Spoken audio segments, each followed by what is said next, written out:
What a great weekend of boxing for sure. Hello, good morning, Elia. Can you hear us? Good morning. Good morning. Elia, All can right, yeah, you great. connect some headphones or no? Um, You don't have? I'm trying to think. I'm like, I know they're in my gym bag, and I'm like, where the fuck is You my know gym what? bag?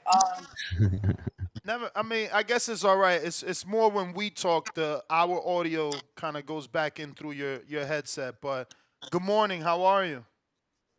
I'm good, man. I'm really good. How are you guys doing? We're good. We're good. Very You good. sound stoked. Did you already go for a run already? Yo, You know what's crazy? I'm actually like waking up. It's a late day. I had my second session was super late last night. So I'm waking up a bit ago, and then I got sparring this afternoon. So I'm just getting ready for the day. Cool, cool. Well, go ahead, Alex. Jump in. Take it away. All right, yeah. So we have Elia Carranza, 10-1 junior middleweight contender. Now, Elia, just so a little backstory. How did you get into boxing? I started boxing for fitness. Completely fell in love with it, and then my competitive nature took over from there. And It how wasn't old were like you when you nothing. started boxing? I was already in my 20s. I think like a lot of women, I think these next generation is the one that's going to be starting a lot earlier than we did. And then there's some that got to start pretty early, but I think a lot of women, especially a lot of champions that I know, that I followed growing up, they all became champion. They all got into boxing pretty late. So I feel like I fell just in line with that. Nah, most definitely. And Elia, currently, where are you training? You're here in South Florida, correct? Yeah, so I own my own boxing gym. It's called Level Up Boxing and Fitness. It's in Fort Lauderdale, um, right in Broward County. So I'm in the middle of everything that I need. I'm a deputy up there for the Broward Sheriff's Office, so it works out. But I'm also native to Miami, so I'm home. I'm home down here. What's your nationality? I'm Puerto Rican. Okay. Okay. Yeah, I was born here, but my entire family is Puerto Rican. Most of them over there. My mom pretends to be over here, but tries to go over there as much as possible. I think that's I don't. all Caribbean parents. If they were born over there, they all are rushing to get back. Um, were you able to buy the gym because of your, I guess, connection to the city? Because wow, Broward County, Fort Lauderdale, that's pretty hard to get land. Actually, we've been there for a while, man. We've been there for about 5.5 years. I had it before I was in law enforcement. Um, I was blessed to find that spot. I was actually used to own restaurants. My past life was in the hospitality industry. I used to do business consulting and I had the restaurants and stuff, and then kind of just followed God's voice one day, and realized that I had to move on, and it was time to do what I knew I had to do, which was the gym. The gym, when I finally opened the gym, it had already been in the works for like 5 6 years. So it wasn't something that was like, oh, I just kind of want to do this. Any business venture, anything I've ever done has been something that has a lot of thought into it. Business models, business plans have been made. So I scouted locations. I was very blessed. I was very blessed to find the location I found in Fort Lauderdale, because it's a standalone building. We got all the parking. It has a shower. Like, I know I hit a gold mine when I got it. And then the owner of the building has been so incredible. Helped us get through COVID. So it's been an awesome journey, and I'm just holding tight. I'm holding tight to it, because if we made it this far, you know. How many square feet, if you don't mind me asking? You're good. It's about 2,600 square feet. Nice, Yeah. nice. It's a good size, but I'm officially capped out. I have an open mind. Anything that comes out new, anything that comes out, equipment. I'm like, let's try it. Let's try it. If it works, it works. If it doesn't, it doesn't. So even like that, you've seen that boxing robot machine that it has the arms that strike. It's called the striker. Hmm. Um, we checked that out too. Give that a shot. So I have like every corner of that gym packed wall to wall with toys and equipment and everything you could need. And would you say that you attract more bag beaters because you're a woman, or you're getting like high profile boxers? We're getting exactly what we want. So we're a fitness gym, man. I love having fighters in the gym because we're a fighter owned gym. Like that's what we do. But I never opened the gym to have a fight program. I opened the gym because overall boxing saves lives, not just fighting. Boxing saves lives. And that's what I wanted to provide to the average person who never did it before. Come in here and you're not. The thing is, a lot of these gyms that do boxing, it's that cardio boxing, and it's like irks my every nerve. So we get the clientele that wants to do fitness, but at the same time wants to learn real boxing and actual technique. So they come in and they're like, wow, this place is awesome. You guys really know what you're doing. But, they don't have to get punched in the face if they don't want to. If they So don't want to. people can actually be trained by you. So me personally, I'm very, very selective just because my time, I am so limited. I train twice a day. I work 12-hour shifts when I'm on the job. I got a lot going on. So right now I have, we have a fighter that has been with us since the amateurs. He's 5-0 as a pro now. Joshua Mills. So we have him. I train with him, and then we have another female amateur who that one's personal as well. So I train her, but that's it. That's like my cap. The gym overall, though, we have 6 different elite trainers, that go in there and give everybody their best every day. So we have a full schedule, and that's how we run it. So wait, so you started off in hospitality. You went to boxing for fitness. Now you're a pro boxer. You're a sheriff. You own a boxing gym. What don't you do? But no, I seriously, don't I draw, but I believe have a you. fiance that can do that. But I can't I even make saw a stick also figure, bro. I saw also that you recently promoted your first show. Tell us about that Yes. experience. Yeah, man, that was so dope. Next level promotions. That was another baby that had been in the works. Don't mind me scratching. I'm outside, and these mosquitoes are coming for me hard. But yeah, so that was something that had been in the works for a long time. I knew I wanted to get on the promotion level. So finally, it came around. Everything lined up the way it was supposed to line up, and we did it at Extreme Action Park over here in Fort Lauderdale, and it was just sick, man. It was so much fun. It was the best feeling though. Like the show was amazing, but I accomplished something that was very personal. It was a goal that I just wanted the fighters to feel a certain way. It wasn't just about the guests. The guests that come in, they're kind of easy to please, like these casual fans. But it was the fighters. I wanted to give them a platform that they truly wanted to fight for. A promoter that they enjoyed. That they were like, damn, you really take care of us, and that's what I accomplished. So it was cool. Even after weigh-ins, they were like, yo, that was the smoothest, best weigh-ins we've been to. And I'm like, really? That's awesome, because we know how serious weigh-ins is. People don't put enough effort into, promoters don't put enough effort into weigh-ins. I had a full like snack bar after weigh-ins. We had protein cookies, we had rehydration drinks, so it's all in the little details. But overall, it was a sick show. We had 9 incredible bouts. We had a line out the door. No shit, man. A line out the door. Doors opened at 6 p.m. First fight at 7. By 5:30, we had a line. I was just like, what is this? Like, it was so cool, man. It was a surreal experience. But the fans loved it. The fighters loved it. It was just overall an awesome experience. So you said that was like another one of your babies, one of these ideas you wanted to get done and accomplished. Was it a one and done, or is this something that you plan on continuing to do? The promoting aspect. So what I told myself was that if it was profitable, if it made sense financially, it wouldn't be a one and done. Because if not, then it needs to be a one and done. Let's be real. You can follow passions all you want, but you shouldn't go broke following passions. So we had the show. It was a good show. Good enough that it was like, okay, we didn't make all the money in the world, but we know what we could do different to make more money, etc. So does it make sense? And at the end of the day, again, the balance is doing this a lot for the fighters and giving them that platform. So it does make sense to do more shows, and we will be having more shows. I also wanted to touch on that. You said, the fighters felt like you did something different, and you felt you did something different. Can you elaborate on that? I know you talked about, having the rehydration drinks and protein bars, which is certainly something I've never seen in my 15, 14 years doing this.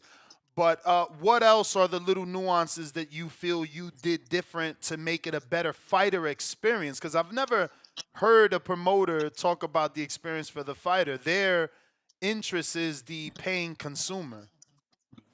Yeah. So when it came to even like getting the stuff ready in the back in the locker rooms, the dressing area, I've been to so many shows that just like it's rough back there, where the fighters are getting ready. And when you get to a level like Top Rank and all these places, even then they tend to kind of take care of that main event, co-main event a little bit more than everybody else. And I kind of just wanted to show everybody equality. So even in the back rooms, the dressing areas, like everyone had plenty space. Everyone had their own setup, name tags on your stuff, like custom, like this is where it's at.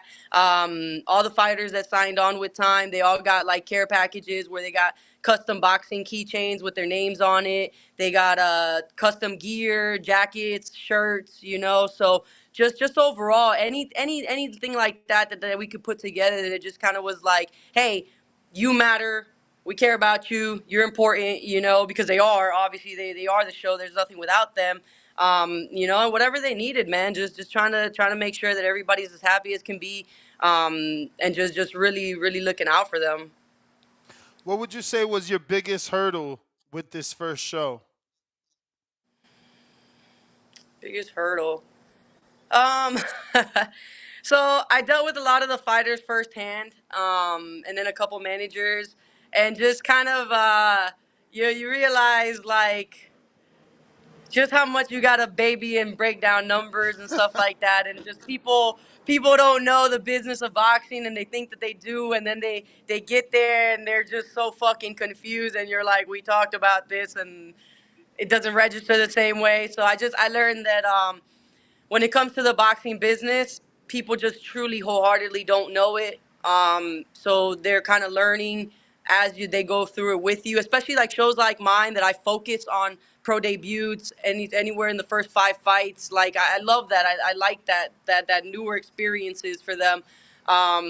So yeah, I mean, at the end of the day, it's them having to teach them, and yeah, even having to teach some managers, how some of these shows run, and you may not like it, and it may not be the best, but then you don't have to take that deal. There's 100 other shows, 100 other promoters. Everybody's got a different game plan. This is my game plan, and if you don't want it, don't do it. If you do want it, and if you want to adjust it, let's adjust it. But you got to hold your end of the word of the deal, and then I hold mine. So I think just that back end stuff, that admin side. Speaking of the admin side, did you seek out any experienced, I guess, inside infrastructure, or was it like you and your own family, you, your fiance, your best friend, your mom, your pop, or did you like hire a matchmaker? Did you an experience already in the industry matchmaker, people already in the industry, or was this like a family thing and you got your own people and put them in position? So with my promoter Laura M&R Promotions, I've learned a lot even working with them. They give me a lot of access and feedback and stuff that the average fighter doesn't get, because I ask questions. And they're very open with me and they give me the answers. So I got a lot of help from them, a lot of information, and then same thing with my manager Trinidad Garcia. He does a lot of big great things in Chicago, so he's Yeah, had yeah, good yeah, yeah. That's experience. my guy. Wait, he has the Olivia girl that Curry. fought yeah, Olivia Curry. Olivia Curry. Yeah, That's my that's girl, man. dope. That's I didn't know those are that my was your people, man. manager. That's Yeah, we family. know Trinidad very well. Shout out.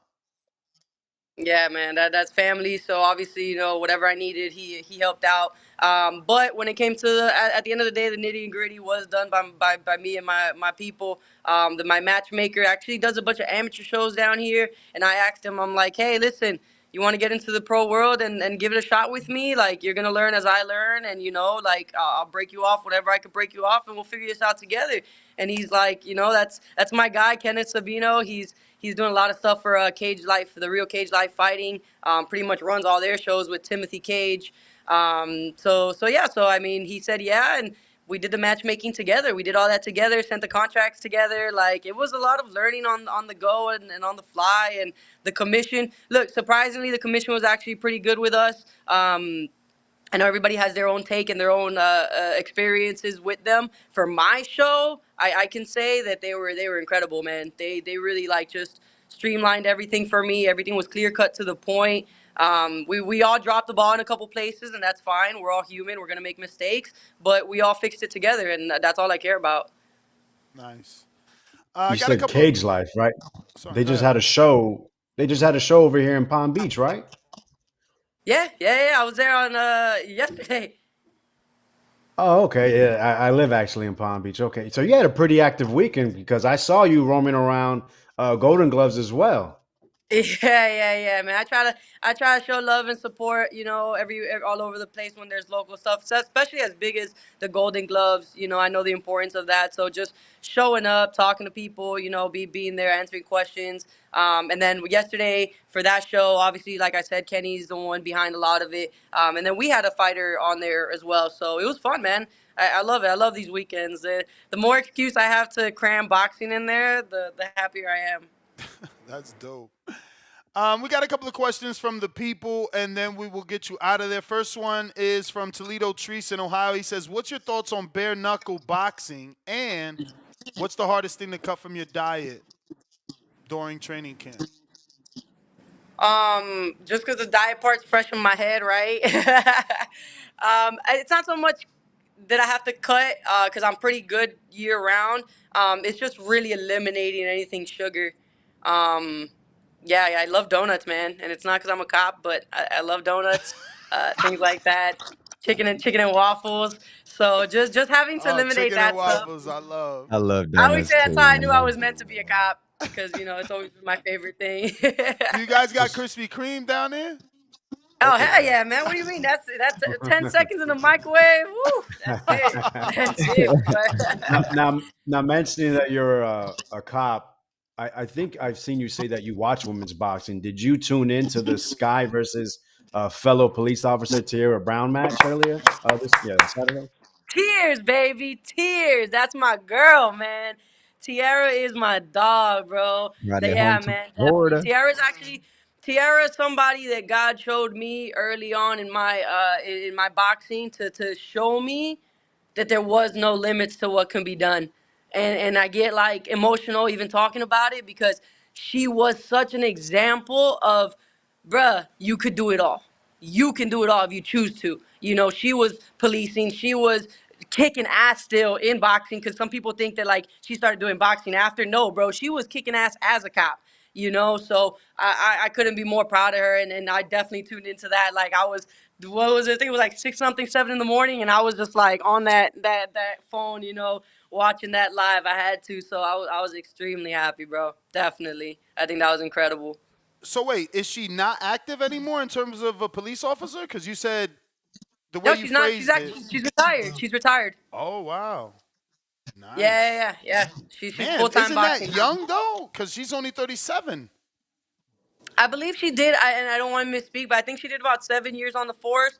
And to be honest with you, anybody that gives the force 5 years, I take it, and you can have the rest of your life, man. Like it's a lot. The guys that come in here and do that 25, 30 year bids, and then there's a lot to do in different agencies, but it's a lot. So I think that I commend the job, and I respect the hustle, and I respect people that do it. So anybody that comes in here and gives us any amount of time, thanks. If you wanted to go do your own thing after, please do.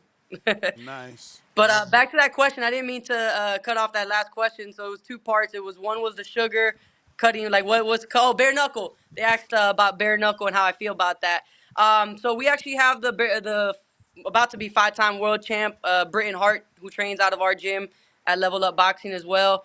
So that's one of my favorites, obviously. But in general, I love bare knuckle. I've been watching it forever. I go to almost every single local show because I know a lot of these cats. Obviously, we all from down here. So you got Justin Barola, you got Brian Duran, El Gallo, like all these guys from down here that go show out at the Hard Rock. So I always get to see it live. I get some dope shows live over here. Would you That participate? Honestly, I think if I wasn't in law enforcement, I would. But I don't have the luxuries of all those cuts and gashes and stuff. Like that's just I can't, I gotta get back to work. Like it's just what it is. Oh man, I wouldn't do it just because the cuts and gashes. Those things are there long term. But we got Dom in OKC. He says, "What's good? Thank you for coming on the Boxing Voice for the interview. My question is, using active women fighters today Build your ultimate fighter using 1, defense, 2, speed, 3, footwork, 4, power, chin, finishing, and 6, finishing ability. So I guess he wants you to build your perfect fighter. Sheesh, that's a lot. That was a lot. That was. He got the defense, the footwork, the this. Um, Speed, power, and chin, finishing ability. Whoa. Sheesh. I think it's very spread out. I'm gonna be honest, like all over the place, because my Okay, belief so I in think I women. get it. I think I get it. He's saying using active women, so maybe he means like the speed of Serrano with the defense of Clarissa, with the footwork of yourself, with the power of. I mean, that's the only thing. Like it's difficult, Yeah, yeah, but no, that's what that I makes think sense. he's That makes saying. sense. I would definitely off rip just take Katie Taylor speed, for sure. Katie Taylor speed. I think I'd take fuck Your man, brick Jessica hand. McCaskill, bro. Jessica McCaskill's power, bro. I'm gonna tell you right now, I've sparred with a lot of these champions. I've been in the ring with a lot of these women, and Jessica McCaskill, even when she's not trying, she hits like a fucking truck. It don't make no sense. She's so small. It don't make no sense she hits that hard. It just don't make no sense. But anyways, so I'll take her power. Yeah, Katie Taylor's speed. Defense and footwork, man. I ain't gonna front. If y'all pull up my fights, I'll take mine all day, all day. I know how good my defense and footwork is, and I can't call any female fighter that has it better than I do when it comes to that. So yeah, Wait a minute, because you're you said we said active. We said right no, now. no, no, no, no, no, for sure. But I mean, John David Daxon has a gym down there, which means Clarissa spars down there, and you're in and around that division. Have y'all worked? I tried a couple times at the beginning of my career, and then one time when Teofimo Lopez was doing a camp out of my gym, her coach had come around and he was there and he's like, hey, yeah, when we met, he's like, I'll get you some sparring with Clarissa. Never got back to me either. I personally just think that it's a potential fight down the line. So I think that maybe that's why that hasn't happened. Like it's like why you gonna, you know, spar with somebody that might be a fight later. I don't always think like that because there's been several girls I've gotten in the ring with, and I'm like, I don't care if I fight them later, bro. I want that work now, you know. For example, Natasha Jonas, right? That was a possible fight a lot of times in my career. But yet, if I could, I'd get in the ring yesterday with her, you know, and spar. I wouldn't miss that opportunity. But yeah, everybody's different. Everybody's teams are different. So I would love to. I've worked with Franchon Cruz. You know, that was some dope sparring. We had a couple sessions as well. Raquel Miller, I've sparred with her. So, you know, I've been in there with a lot of top elite level talent. Always have held my own, and it always reminds me that I'm supposed to be here. What about the new champ? I'm hearing she retired. I don't know how real that was. Alex, help me out. She's from You talking Ohio. about O'Shea Jones? O'Shea Jones, She current did not retire. 54. Ain't no way. I don't know. I heard some weird stuff, but yeah, she's current Nah, ain't no 54 way. pound champ. Yeah, she priming like right now. Like there ain't no retiring for her. I hear I you. mean, I unless hear you. you know, God forbid anything personal happened, which at that point, you know, everybody got their own stuff going Or on, and you know, we managerial, respect or that. managerial, or managerial. Yeah, I know Sometimes that these she has contracts. 2 titles. She got 2 world titles right now. You know, she signed to OTX and what is it, Brian Cohen. So that's another fight that I know for sure was gonna be happening down the line. You know, I'm excited for that. So I With you and can't her. imagine her retiring. Yeah, I can't imagine her retiring this early. She just got here. And have you ever sparred her? No, no, no. She's definitely like I feel like she has her own group, you know, and just sticks to her people, which is cool. Like I respect that. Sure. Moving on, we have Vidal Pierce from Atlanta. In your opinion, what's the toughest part about your camp going into a fight? And what foods would you recommend fighters like yourself to eat in camp? So, again, this is another amateur fighter, and he's going to be having his amateur fight July. So, this will be his Nice, first. congrats. So it was the food. I mean, I had to learn that kind of the hard way, a lot of trial and error, and then I finally got a nutritionist and learned, how wrong I was doing it the whole time. But yeah, just everything high protein, man. That's I can't sit here and break it down too much because I think that there's just so much to it that you'd need a whole session, just to talk about nutrition. But everything high protein, and don't negate carbs. I think carbs have a bad rep when they shouldn't. If you know how to use carbs properly, that's life. Carbs is fuel. So don't let anyone tell you you gotta cut all the carbs from your diet. That's ignorant. That's ignorant. That's not how that works. So Very yeah. good So, answer. and what was the other side part of the question? The other part was, and what foods you recommend fighters to eat? And the first part, in your opinion, what's the toughest part about your camp going into a fight? Just readjusting to all the training. When I'm off camp, I'm always training no matter what. But there's a difference between training once a day, twice a day, 3 times a day. So just adjusting to that schedule. That's really all it is. I love training. I'm blessed to train. To me, it's a blessing to be able to do what I do. So it's just a matter of refitting all that into my schedule. Ali and Dago, San Diego, says, who are your top 3 favorite fighters of all time? I go back and forth because again, I'm big on women's boxing, so it's like I got that I put them all under one umbrella. I don't think it's women's boxing and men's boxing. It's kind of just boxing, but I want to say Tito Trinidad is one of my favorite favorites. Miguel Cotto. Also, I'm Puerto Rican, so I'm always gonna lean in that direction. We got some bomb ass fighters that have come from our island, So you and rocking with then. Berlanga? So we have had some great fight. I think he's gonna. We got to get him back on track. We got to get him back on Wait, track. We wait, got to get him wait. back So on track. you didn't drive up to Oh, I love it. Orlando to watch him knock out Mantequilla? Did anyone think he wouldn't? What? What? I thought he was Come an on. underdog. I thought he was an underdog with that guy. That guy has so much experience. He fought on the Oh my Gennady God. Golovkin undercard like Stop 10 it. years ago. Stop it. I like you, man. You're a good guy. You're a good guy. I love me some You're a good Berlanga, guy. man. He had I that place do. packed out. Of course, he better. Yeah.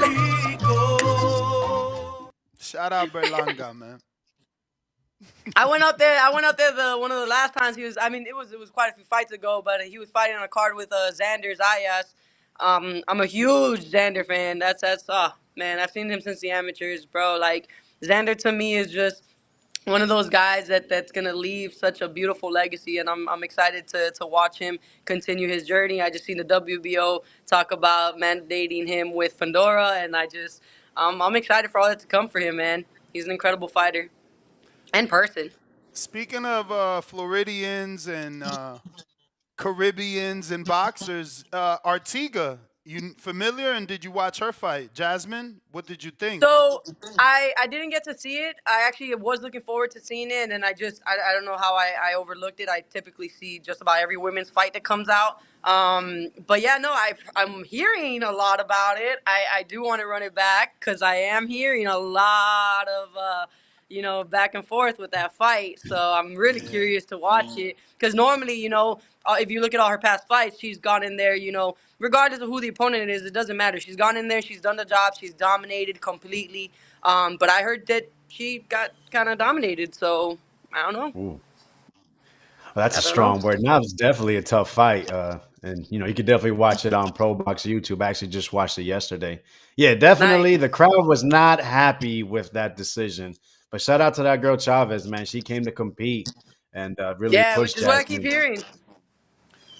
But listen, Um, but whatever. Congrats to the champ, man. Whatever it is, this is boxing. so we got MJ Miles from DC. He says, how do you prepare for 2-minute rounds and do you spar men? Yeah, it's hard to find women sparring down here. I have Miranda Barber, who's a mixed martial artist. That's my dog. She does bare knuckle. She does you know absolutely everything under the sun. PFL, boxing, So that's one of my main sparring partners. But overall, like you got to get in there with the guys. They're the ones that are all over the place. So I can turn around and pull a guy from anywhere, but I'm not gonna find a girl that easy. So definitely always sparring with guys. I'm so sorry. What was the second part of the question? Second part was, do you spar men, and how do you prepare for 2-minute rounds? We train three. We train three, and then we do mix in the twos in there. That's such a controversial topic on this show over the last month, right? Because we held an amateur event, and our main event has threatened to sue me because the fight went from 2-minute rounds. But he's bullshit. He's not really gonna sue me. He's a fucking Okay. But the fight went from 2-minute rounds, and his opponent threatened to pull out unless they fought 3-minute rounds. Now, I don't have any. I'm just the event coordinator. I'm not USA Boxing. They approved that fight for 3-minute rounds, and obviously he got tired, and he's blaming preparation. And I'm like, bro, I've been going to gyms around the world, like literally Sheffield, Manchester, Dominican Republic, every fucking where, and there's no clock at 2 minutes. Like, Yeah, three. you're not gonna find a 2-minute clock. You have to tell your trainer, put it on 2 minutes, or a fighter has to be preparing like yourself. You're a female, and now you're getting into your, let's say, the last 3 weeks of camp. So yeah, they might Right. go down to 2 minutes to get you ready for fight week, but like the clock's never on 2 minutes. So it's just funny to us. It's become a thing now where we're asking all the fighters, how do you get ready for 2-minute rounds? And what's the other question that we asked the fighters that was based off Border Wars, Alex? Do you remember? It has to do with 2 minutes as well. Oh, the sauna. Do you ever get in the sauna on Thursday for a weigh-in on Friday? When I like before in the beginning of my career, I did stuff like that. I don't anymore. We've learned what works for us and how the cut works for us and what to do properly. So no, I don't have to do that. So you're saying you wouldn't recommend it? You sound like that was inexperienced. So the thing is with saunas and body temps and what I've learned, we've just for my body specifically, we've learned that the hot baths is the way to go. So it's easier, less stress on the body. It's very, very controlled because again, it's water. And then we have our skin temperature. Like it's just everything could be analyzed and we can be very watched in that setting. As opposed to where in the sauna, your whole body really is like, you know, going through a lot in there. So it just, we works for us. And I've seen people have a lot of bad experiences and go through a lot of bad things in saunas. So I think that if it's used properly, it's not an issue. I think the issue is just people don't know how to use it properly. So don't do it. Brian Cohen texted me, said the rumor's definitely not true. So she's still active, O'Shea Jones. There you go. Let the people know. Yeah, I was like, that doesn't make sense, bro. Yeah, I got Donald from Baton Rouge. He says, would you train with Clarissa Shields or with Shadeja Green? I would say, would you spar them both better? Yeah, I would love to. I want to say a year and a half ago, man, because I'll be the first one in people's DMs. Like, I'll be the first one in these champions and stuff DMs. Like, yo, you want to spar? Yo, you want to spar? That's My team great. be like, yo, sit your ass. They be like, sit your ass down, and I'm like, what? Like, if they say yes, what's the problem? Like, yeah. Closed mouth don't get fed. I love that. Yeah, I hit up Shadeja Green like a year and a half ago, and I was like, yo, where you train at? And I believe she had said New Jersey or something like that at the time. Yeah. And I was like, oh, dope, cool. Question, like, if I went over there, would we spar? Could we spar? And she was like, yeah, I would love that, this and this. That's just one of the ones that I didn't get around to. And then shortly after that I got with Trinidad, he started taking me out to Chicago and stuff like that. But yeah, I would have loved that work. Same thing with Clarissa Shields. Like, obviously, like that's wait. So you spar she's Olivia? legendary. Who wouldn't want work? Olivia Curry? Yeah, of course. How what? Yeah, I like her, man. I like her. Hopefully, she could bounce back. She seems like a good I love fighter. Olivia, man. Of course she's gonna bounce back. There ain't no doubt about it. There ain't no doubt about it. For sure, man. I think we only have one more. Talk trend. Actually, two. Well, maybe three more. You still have time? Yeah, yeah. Go ahead. I'm good. Talk trend says, "What's your dream fight?" Ooh. So I want to say dream fight is I have my belts as obviously Clarissa has her belts and we just clash there. Um, because I just think that's just like that ultimate player fight, you know. That's like the big boss fight. But I still have a few fights, man, that I'm still very interested in now. You know, I've been saying it that I wanted to fight Cecilia Brækhus before she finishes up. You know, Natasha Jonas is probably finishing up now, so I'm just like there's a couple of these champions that before they had retired, I really wanted to get in there with them. So there's a couple of those, but yeah, man, the big clash with Clarissa Shields down the line would just be too fun. Nice. Who do you think is the best women's boxer currently? Number one, pound for pound. Amanda Serrano, you heard her. She says she's always gonna lean Puerto Rico. No, I do, and I love I absolutely love Serrano. But I think Sandy Ryan's up there on my list, man. I think Sandy Ryan's up there on my list. I think that she's got a long career still to go, and she's still gonna do a lot of big things in the sport. But overall, like she's just an incredible boxer, and I'm a big fan. I'm a big fan. So what did you think about her first fight with Mayer? How did you think that should have went? You think they got it right? Uh, I always say with close fights, you can never yell robbery, you know? So with a close fight, I ain't never gonna be mad with the decision. I can say, oh yeah, I'm a lean towards, which again lean towards Ryan.